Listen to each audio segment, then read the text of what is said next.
गोपाल से। राधे राधे महाराज। राधे राधे महाराज जी। महाराज जी, पिछले एक वर्ष में जब से आपका सत्संग सुना है, श्री जी की कृपा से 1,54,00,000 नाम जप हो गया महाराज जी, जिसमें मुझे परोपकार की भावना उत्पन्न हो रही है महाराज जी। अभी इनका कहना था कि जैसे कोई दीन ही नहीं, आप किसको देखते हो तो अपना भजन दे देता हूँ कि मेरा इतना भजन उनको दे दो। तो महाराज जी, ऐसा करने से भजन नष्ट होता है? पहले तो अपने लक्ष्य तक पहुंचो पहले, नहीं तो बीच में ही लुट जाओगे। भगवत प्राप्ति जब तक ना हो, अब तुम्हारे को प्रक्रिया बदलनी चाहिए। जो भजन करो वो भगवान को समर्पित करो, जो भजन करो वो भगवान को समर्पित करो। जिसको दीन दुखी देखो तो तन से धन से सुख पहुंचाने की चेष्टा करो और मन से भावना करो, भगवान आप तो परम उदार हो, आप इसे ठीक कर दो।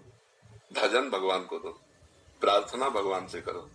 शरीर से और धन से अगर सेवा बनती है तो वो सेवा कर दो, भजन भगवान को दो भगवत प्राप्ति के लिए।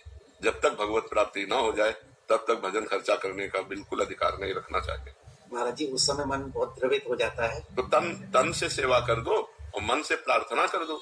आपका भजन तो थोड़ा है ना, और भगवान अपार करुणा सिंधु है, तो हम प्रार्थना करते हैं कि भगवान इसके कर्म को आप नष्ट कर दो, इसको सुख प्रदान करो। हे भगवान, आप इसके दुख को दूर करो। ये तो हर भक्त विनय कर सकता है। तो विनय करना, शरीर से और धन से सेवा करना, भजन को भगवान के चरणों में समर्पित करना, वो सिर्फ भगवत प्राप्ति के लिए। हमारा जन्म साधन धाम मोक्ष कर द्वारा हम भगवत प्राप्ति के लिए भजन करते हैं। और दूसरी बात, सब में भगवान है, सब रूपों में भगवान है।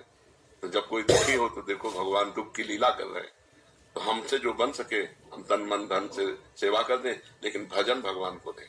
भजन का फिर उससे लक्ष्य की प्राप्ति में बाधा पड़ेगी। महाराज जी, विचार ऐसा आता है मैं तो और भजन कर दूंगा, लेकिन शाम तक जियोगे आपको पता है क्या? शाम तक आप जियोगे क्या? ये कोई गारंटी तो है नहीं ना। तो पहले हम अपना कार्य करते हैं मनुष्य जीवन का, पहले अपना कल्याण करें, अपने को भगवत प्राप्ति करें। तो जब आप भगवत प्राप्त हो जाओगे तो वासुदेवा सर्वम, कोई जीव बचा ही नहीं, सब भगवान ही है। यही अनुभव हो जाएगा। सिय राम में सब जग जानी। तो नाटक मंच पर दुख सुख का नाटक कर रहा है, वस्तुतः वो परमात्मा है, ऐसा ज्ञान हो गया तो ये वृत्ति भी चली जाएगी। समझ रहे ना? असलियत में परमात्मा में पहले तुम चढ़ो, तुम अध्यात्म को प्राप्त हो। तो जब तुम्हारा चश्मा बदलेगा तो सर्वम खलविदम ब्रह्म, सब ब्रह्म विराजमान है। तो दुख सुख का कोई खेले नहीं है। माया में दुख सुख है। जैसे स्वप्न में दुख सुख होता है तो जागृत में मिट जाता है, ऐसे ही जागृत का दुख सुख ज्ञान में मिट जाता है। जब आप ज्ञान को प्राप्त होगे, भगवान को प्राप्त होगे, तो न दुख है न सुख है। वही सच्चिदानंद परमात्मा स्त्री पुरुष रूप धारण किए हुए लीला कर